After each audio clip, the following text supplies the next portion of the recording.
So yan po part 33 ng EDSI, may karibal nga ba itong si Kalingap Edu? So yan po yung ating pag-uusapan po mamaya mga Kalingap mga ka-EDSI. Pero bago po natin ipagpatuloy ang video ito, sa mga bago pa lang po sa aking munting channel, huwag po natin kalimutang suportahan ng ama ng Kalingap, Kuya Val Santos Matubang at Kalingap Rab. At paunawa, panoorin po muna ang full video bago mag-comment para malaman ng nilalaman dito. So dito nga po mga Kalingap mga ka-EDSI, may mga nababasa nga po akong comment patungkol nga po dito sa tambalang EDSI. May mga nagsasabi po kasi mga Kalingap mga ka-EDSI na siyempre dahil nga po maganda itong si Viancy ay talagang hindi po may iwasan na marami ang magkakagusto nga po sa kanya, no? At sabi nga po ng iba, maganda daw po na may maging karibal nga po itong si Kalingap Edu para makikita daw po kung gaano katibay ang EDSI, Sabagay, mga Kalingap mga ka-EDSI, doon mo kasi malalaman kung gaano nga ba katibay ang relasyon nga po ng EDSI kapag may kumbaga karibal itong si Kalingap Edu, no?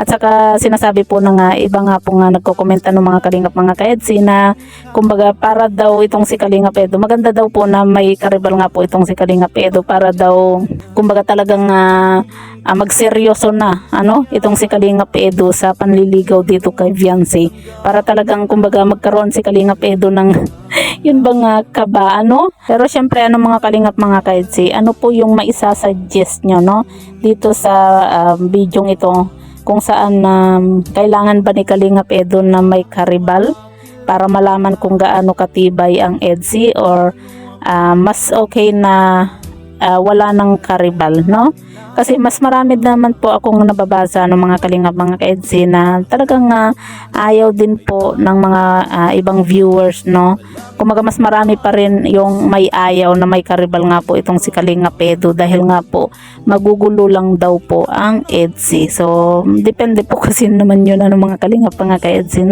Kumbaga minsan kasi kailangan din na may karibal itong si Kalingap Edu para makikita po natin kung gaano niya kamahal itong si Viancy at kung gaano katibay yung kanilang samahan nga po, diba? Pero syempre marami yung nagko-comment nga po na mas okay na wala ng karibal para wala na pong kumbaga ang gusto lang po nila ay EDSI lang, na wala pong karibal itong si Kalingap Edu. Kayo po ba mga Kalingap mga ka-EDSI, ano po yung masasabi nyo or masasuggest nyo nga po patungkol dito kung sakasakali man na magkaroon ng karibal nga po itong si Kalingap Edu, diba?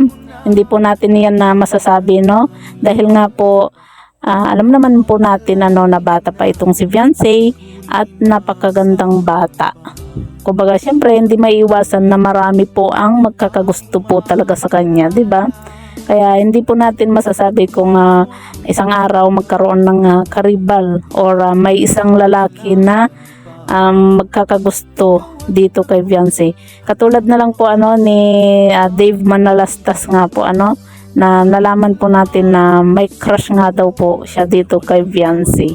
Pero yun nga po mga Kalingap mga ka-EDSI, kumbaga crush lang naman, kumbaga paghanga lang naman po yun, At masaya naman po tayo na kahit papano mayroong isang Dave na nagkaka-crush or humahanga dito kay Viancy nga po.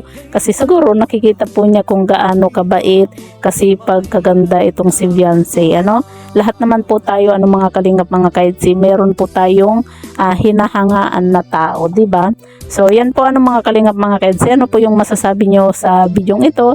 I-comment nyo lang po sa ibaba at babasahin po natin isa-isa.